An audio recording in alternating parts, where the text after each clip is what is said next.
আসসালামু আলাইকুম। লুৎফা জেরোটু পরিবারের সবাইকে স্বাগতম। সবাই কেমন আছেন? আশা করি সবাই ভালো আছেন। আলহামদুলিল্লাহ আমিও ভালো আছি। আজকে কি রান্না করব সবকিছু আপনাদের সাথে শেয়ার করব। পুরো পর্বটা দেখতেই থাকুন। তো আজকে রান্না করব মুরগির মাংস, ইলিশ মাছ ভাজি। মুরগির মাংস মেখে নিব, আদা রসুন জিরা পেস্ট,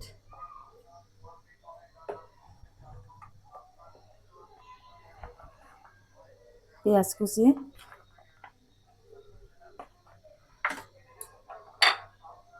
লবণ, হলুদের গুঁড়া, মরিচের গুঁড়া, সব মশলা দিয়ে মাংস এখন মেখে নেব।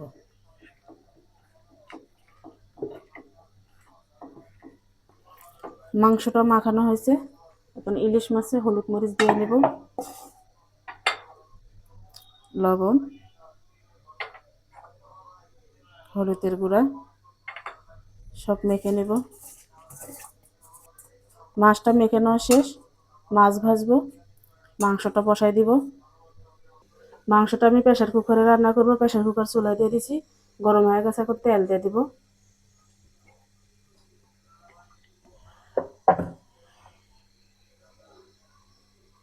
তেল গরম হয়ে গেছে, তেজপাতা, এলাচ, দারচিনি, লবঙ্গ,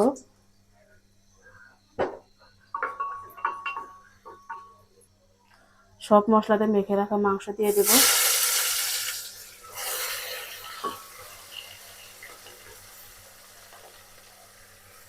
মাংসটা সুন্দরভাবে কষাই নেব।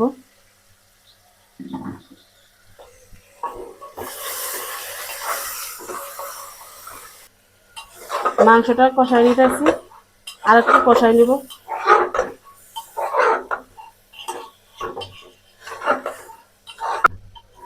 মাংসটা আমার কষানো শেষ, এখন পানি দিয়ে দিব, পানি দিয়ে ঢেকে দিব।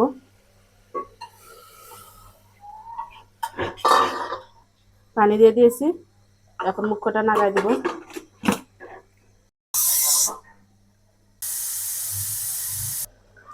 রান্নাটা হয়ে গেছে, প্রেসার কুকারটা নামাই নেব।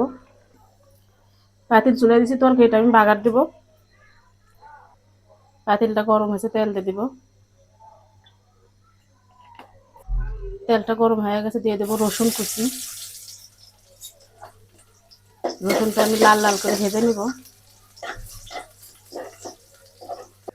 জিরা আর পাঁচফোড়ন দিয়ে দিব। রসুনটা ভাজা হয়ে গেছে, এখন তরকারিটা দিয়ে দিব।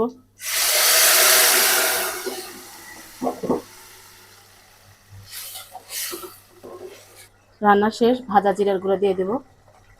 নামাই নেব, তরকারিটা হয়ে গেছে।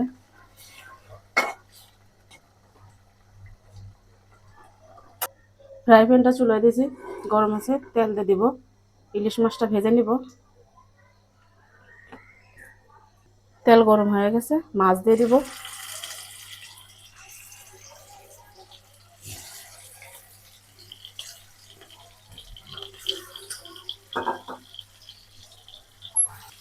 মাছটা উল্টায় নিব, এক পিস হয়েছে।